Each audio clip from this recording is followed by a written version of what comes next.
2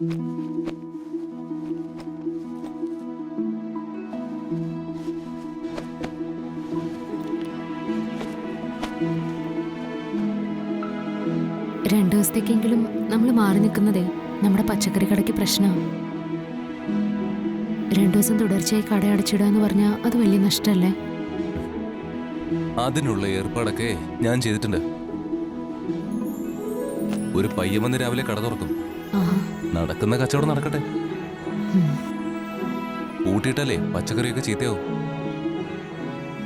ചെറിയ നഷ്ടമൊക്കെ വരും. പക്ഷെ ഇപ്പോ നമുക്ക് പ്രധാനം ശ്യാമയുടെ പാട്ടാ. ഇതുപോലുള്ള അവസരം അപൂർവമായിട്ടല്ലേ കിട്ടൂ. എന്റെ കൃഷ്ണന്റെ മധുരയിൽ, എന്റെ കണ്ണന്റെ പുണ്യഭൂമിയിൽ പാടാൻ അവസരം കിട്ടാന്ന് പറഞ്ഞ GK സാറിനോട് എത്ര നന്ദി പറഞ്ഞാലും മതിയാവില്ല.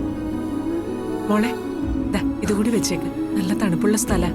കിട്ടുന്നിടത്തുനിന്ന് ചുക്ക് കാപ്പിയോ ചൂടുവെള്ളമോ എടുത്ത് വെക്കാം.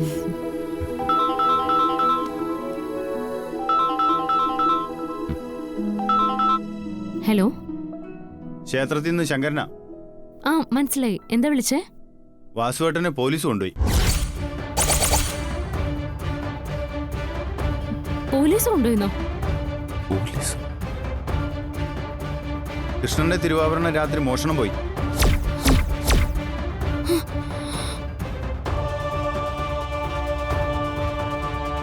വാസുവേട്ടനെ സംശയം.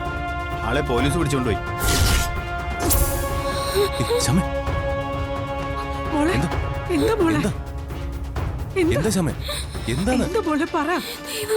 നീ കാര്യം പറയുന്നുണ്ട്. എന്താന്ന് പറ. എന്താ? അച്ഛനെ പോലീസ് പിടിച്ചോണ്ട് പോയെന്ന്. പോലീസ് കൊണ്ടുപോയെന്നോ?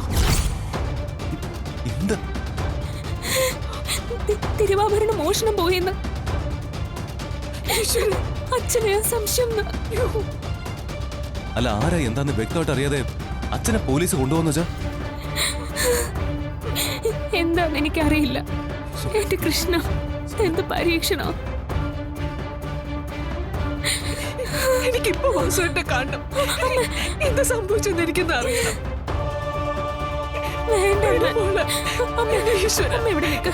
ഞാനും അഖിൽ സാറും കൂടി എന്താന്ന് അറിഞ്ഞിട്ട് വരാം. അമ്മ സമാധാനമായിട്ട് നിക്ക്. ഞാനൊന്ന് സ്റ്റേഷൻ വരെ പോയിട്ട് വരാം. ഞാനും കൂടെ. സാരമില്ല, ഇത് വെറും സംശയത്തിന്റെ പേരിലാവും. അച്ഛനാണല്ലോ ഇന്നലെ രാത്രി അവിടെ ഉണ്ടായിരുന്നത്. അപ്പൊ ഇതൊക്കെ സ്വാഭാവികമാണ്. ഞാനിപ്പോ വരാം. ഞാനും കൂടെ വന്നോട്ടെ. വേണ്ട ശ്യാമേ, ഞാൻ അവിടെ ചെന്ന് വേണ്ടത് ചെയ്യാം. അച്ഛനെ കൂട്ടി ഞാൻ ഇപ്പൊ വരാം. താനൊരു കാര്യം ചെയ്യും, പോകാനുള്ള ഒരുക്കങ്ങളൊക്കെ ചെയ്തു. ഒന്നും മുടക്കണ്ട. അമ്മേ കരയണ്ട, ഞാൻ അച്ഛനെയും കൂട്ടി പെട്ടെന്ന് വരാം.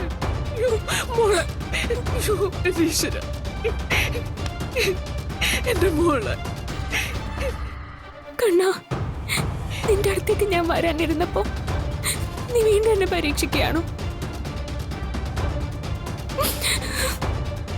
എന്റെ കൃഷ്ണ, എന്റെ വാസുവേട്ടൻ,